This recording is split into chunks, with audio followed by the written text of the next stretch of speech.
Eisig kalt ist es in der Früh, als Karl Berchtold im Würmtal zum Schwammerlsuchen aufbricht. Sein Blick richtet sich nicht auf den Boden, denn Winterpilze wachsen nur an alten oder verletzten Bäumen. Und die sind selten geworden. Da kommen schon die ersten Triebe. Aber da ist nichts dran.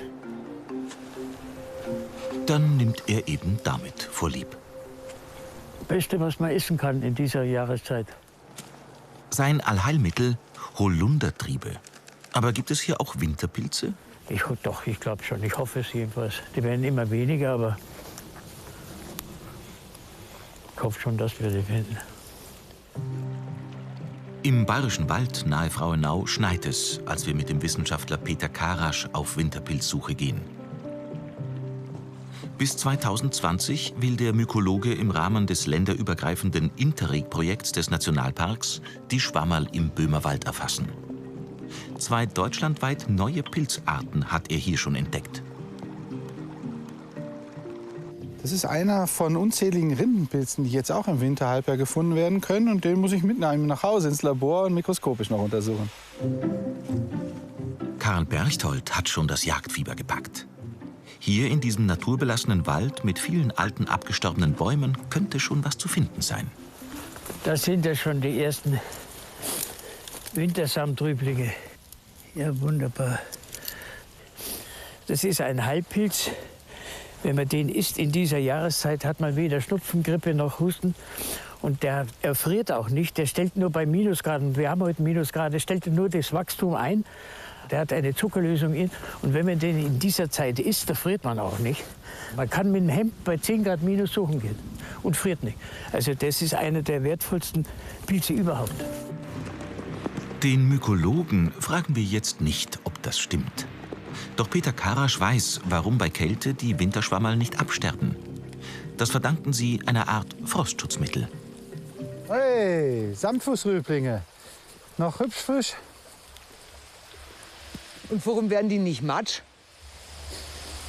Die haben sogenannte Antifrostproteine drin. Die verhindern, dass die Wasserkristalle in den Zellen sich so ausdehnen, dass die platzen.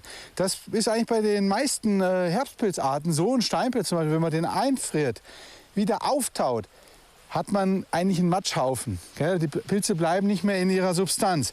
Und diese Pilze sind bis minus 25 Grad als Fruchtkörper frostresistent. Doch der Samtfußrübling ist nicht der einzige Gast auf dieser abgestorbenen Weide. Sehr schön. Das ist der zimtfarbene Weichporling. Das ist ein sehr kleines Exemplar. Den kann man witzigerweise zum Färben von Wolle verwenden. Und der färbt sich in Verbindung mit Laugenviolett. Und der alte Baum hat noch mehr zu bieten. Ja, das ist schon spannend. Also hier geht's los mit dem Spaltblättling. Hier haben wir einen schwarzen Drüsling. Und ganz oben recht verbreitet ein rachenförmiger Knäueling. Also wir haben jetzt hier an diesem Baum schon 6 Pilzarten. Das ist unglaublich, gell? Im Winter. Stundenlang das Würmtal durchstreifen. Eine Entdeckungsreise für Karl Berchtold. Ja, für mich schon allein der Spaziergang und die Luft und die Ruhe im Wald. Ich esse ja keinen Schwammerl, ganz selten welche. Ich esse mal ein paar Trüffeln, ein paar weiße Trüffeln. So ein Pilzeesser bin ich eigentlich nicht. Das ist nur die Leidenschaft des Suchens. Doch heute, mit den tollen Funden, wird das ein Fall für die Pfanne. Ah, das ist ja Austernzeitling. Ja, Wahnsinn. Ist der selten zu finden? Der ist selten, ja. Die Asiaten die züchten den. Das ist der Graue da, der ist auch wunderbar.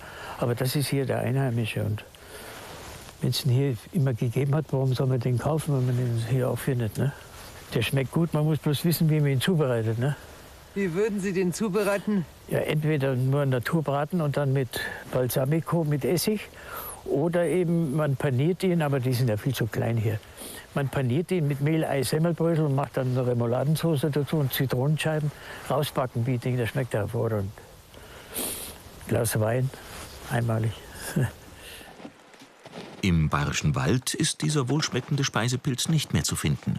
Es ist ein Schwammerl mit erstaunlichen Fähigkeiten. Der Austernseitling hatte hier im November, Dezember seine Hochphase. Die Fruchtkörper sind nicht mehr da. Aber der hat eine Strategie, um sich zusätzlich noch mit Stickstoff zu versorgen und Eiweißen, der hat kleine Fangschlaufen. Und wenn da ein kleiner Fadenwurm, eine Nematode, durch diese Fangschlaufe wie ein Lasso durchgeht, zieht er zu und verdaut den Wurm. Ein fleischfressender Pilz, was es nicht alles so gibt. Und die seltsamen Gebilde am alten Holunder erinnern an Körperteile. Da haben wir Judasohren. Die sind hier in der Region gar nicht so häufig. Der chinesisch genannte Mu'er heißt übersetzt auch Ohrenpilz. Und hier an der Form kann man sehr, sehr schön sehen, warum. Deswegen ist er auch leicht wiedererkennbar und auch Einsteiger können ihn sehr schnell erlernen. Das Judasohr wird in der traditionellen chinesischen Medizin als Heilpilz eingesetzt und hat auch für Karl Berchtold eine ganz besondere Bedeutung.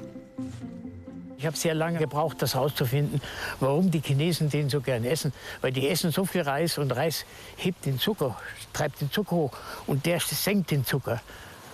Und ich esse den, weil ich bin Diabetiker, ich muss ein bisschen Obacht geben. Und seitdem ich den esse im Reis, stimmen meine Zuckerwerte auch. Das ist einmalig. Und hier ist noch einer. So. Ja, wunderbar. Haben wir Glück gehabt. Ah, was haben wir denn da? Ah, das sieht ja aus wie ein Zunderschwamm. Ja, das könnte einer sein, der ist aber noch klein. Nur einer der vielen Pilze, die diesen alten Stamm zersetzen. Jeder Pilz hat seine Geschichte und der Zunderschwamm, den hat man genommen, eben für die Lunte der Kanonen anzuzünden. Und wenn die im Wald drin waren und der Gegner kam über die Lichtung und wenn der Wind sich dann gedreht hat, da haben die das gerochen, diesen Zunderschwamm. Und dann haben die Lunte gerochen und sind geflohen. Und daher kommt der Ausdruck, die haben Lunte gerochen.